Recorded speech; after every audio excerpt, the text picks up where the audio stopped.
ऐसा लग रहा है भारत अपने खेल में माहिर हो चुका है और अब भारत अपने कदम पीछे करने के बजाय सामने वाले पर ऐसा वार कर रहा है जो शायद किसी ने सोचा ना था। आप जानते होंगे, जब भी भारत के आर्थिक और आंतरिक मामलों में कोई उंगली उठाता है या जबरदस्ती घुसने की कोशिश करता है, तब भारत शांत नहीं रहता। और ऐसी ही हाल में एक डेवलपमेंट होती हुई भी दिखाई दे रही है, जहां भारत एक ही वार से चीन और तुर्की के धुएं निकालने की तैयारी में है। जैसा कि हमने आपको पिछली वीडियो में बताया था कि प्रधानमंत्री नरेंद्र मोदी इस महीने के आखिरी में दक्षिण अफ्रीका में ब्रिक्स शिखर सम्मेलन में भाग लेने के बाद सीधे ग्रीस की आधिकारिक यात्रा करेंगे और अब यही यात्रा चीन और तुर्की के लिए बुरी साबित होने वाली है। दरअसल पिछले कुछ सालों से भारतीय नौसेना भूमध्य सागर में अपने युद्धपोतों और पनडुब्बियों की रणनीतिक तैयारी कर रही है और इसके अलावा भारत का यूरोपीय देशों से होने वाले व्यापार में भी ग्रीस एक गेटवे के तौर पर काम कर सकता है। वहीं इस यात्रा के दौरान भारत के शिपमेंट को तेजी से यूरोपीय देशों में पहुंचाने के रास्ते पर भी चर्चा हो सकती है। और इन सब डेवलपमेंट के बीच ग्रीस का प्रेयस पोर्ट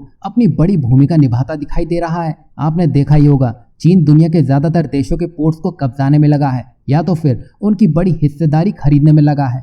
जवाब बिल्कुल साफ है, जितने ज्यादा पोर्ट कब्जे में होंगे उतना ज्यादा वो देश अपनी पहुंच दुनिया के देशों में करता नजर आने वाला है। यही कारण है कि हाल ही में इजरायली पोर्ट हाइफा को भारतीय कंपनियों ने अपने नाम कर लिया है। यही नहीं, भारत की कई कंपनियां ऐसी हैं जो अलग अलग देशों में बंदरगाहों को ऑपरेट कर रही हैं, जिसमें वो चीन को बड़ी टक्कर देने वाली हैं। क्योंकि ग्रीस का जो प्रेयस पोर्ट है उसमें चीन की हिस्सेदारी 67% की है। मतलब ऐसे में चीनी कंपनी से इस बंदरगाह को हथियाना भारत के लिए मुश्किल कदम साबित होने वाला है। लेकिन जैसा कि हमने कहा, भारतीय कंपनियां भी एक एक करके उन सभी जगहों पर कब्जा करने में लगी है जो चीन को बड़ी टक्कर देने वाली हैं। तो ऐसे में यह कहना गलत नहीं होगा कि प्रधानमंत्री नरेंद्र मोदी का ग्रीस जाना प्रेयस बंदरगाह से चीनी कंपनियों का बोलिया बिस्तर समेटता नजर आने वाला है।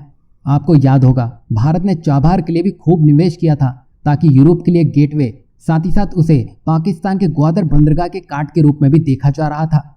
और भारत की रणनीति चाबहार के जरिए अफगानिस्तान तक सड़क और रेल मार्ग के जरिए कनेक्टिविटी बढ़ाने की थी। हालांकि अफगानिस्तान में तालिबान के कब्जे के बाद ये सब कुछ बदल चुका है। भारत ईरान से होकर आर्मेनिया के जंगेजूर कॉरिडोर के रास्ते अपने माल को पहुंचाना चाहता था, लेकिन इसमें भी तुर्की का दोस्त अजरबैजान अपनी टांग अड़ाने में लगा है।